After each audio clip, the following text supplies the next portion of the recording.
سیدنا معاویہ رضی اللہ تعالی عنہ کا مطالبہ تھا حضرت علی سے کہ سب سے پہلے قصاص عثمان لیا جائے، کہ ایک خلیفہ رسول اللہ، داماد نبی مصطفیٰ ذی النورین رضی اللہ تعالی عنہ جامع قرآن کو مدینہ منورہ میں مظلوم بنا کے شہید کر دیا جائے اور جنازہ بھی نہ پڑھنے دیا جائے۔ تو حضرت معاویہ کا بھی یہ مطالبہ تھا اور بی بی عائشہ کا بھی یہ مطالبہ تھا۔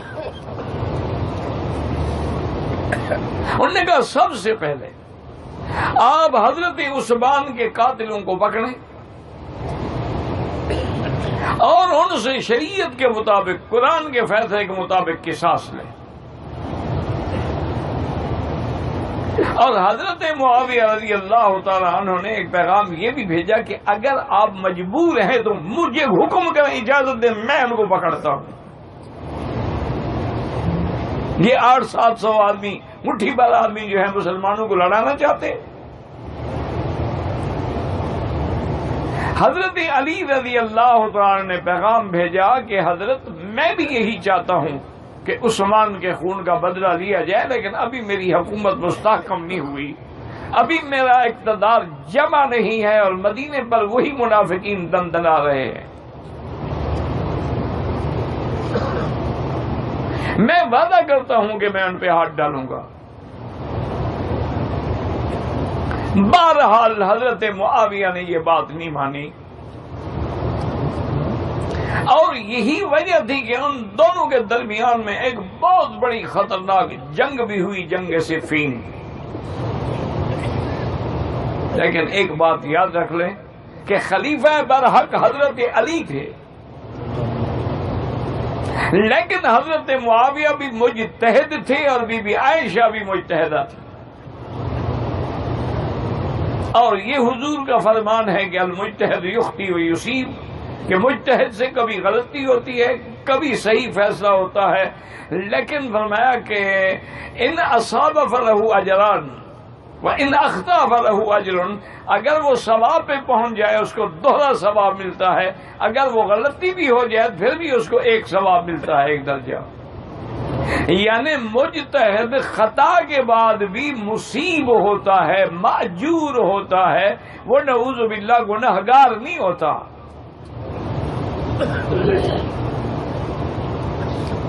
یہی وجہ تھی کہ جب سیدنا معاویہ رضی اللہ عنہ اور حضرت علی کے درمیان میں اختلافات آخری حدوں کو پہنچے تھے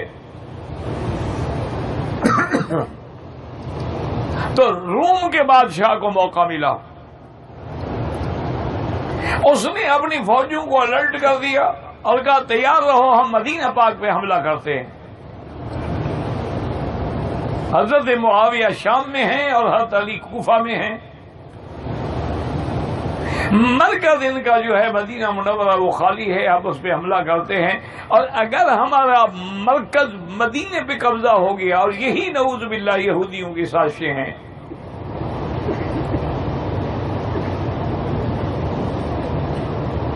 اس کی اطلاع حضرت معاویہ رضی اللہ تعالی عنہ کو پہنچی تو آپ نے فوراً خط لکھا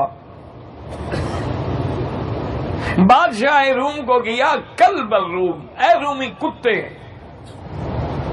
تم مدینہ منورہ پہ حملہ کرنا چاہتے ہو، خدا کی قسم جب تیری فوجیں مدینے کی طرف بڑھیں گی میں علی کا سپاہی بن کے لڑوں گا۔ ہمارے اختلاف سے فائدہ اٹھانا چاہتے ہو؟ حضرت علی رضی اللہ تعالیٰ عنہ کو پتہ لگا، انہوں نے بعین ہی یہی خط لکھا کہ یا کلب الروم، اے روم کے کتے، مدینے پہ حملے کا خیال نہ کرو، اگر کرو گے میں معاویہ کا سپاہی بن کے لڑوں گا۔ بعض صحابہ نے پوچھا حضرت علی رضی اللہ تعالی عنہ سے کہ آپ کی کیا رائے ہے؟ آپ نے فرمایا کیا کہتے ہو؟ ربنا واحد ونبینا واحد ودیننا واحد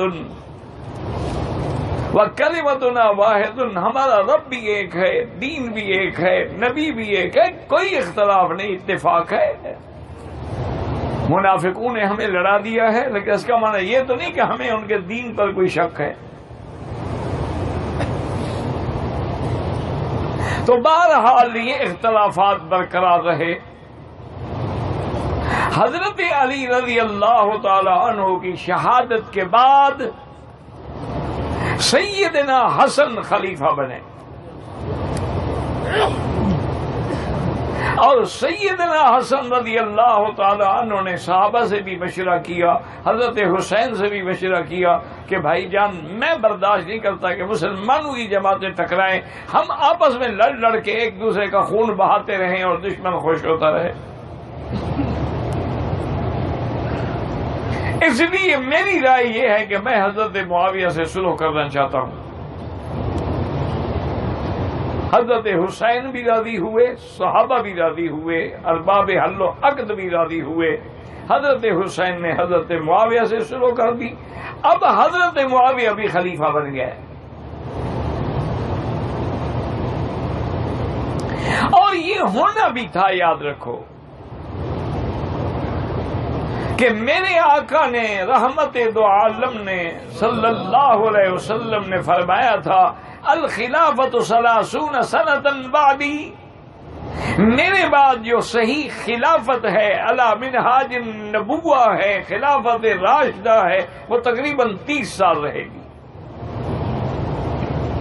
اس کے بعد پھر انحطاط آ جائے. اور یہ بالکل 30 سال جو ہے حضرت حسین کے 6 مہینے میں پورے ہوتے ہیں.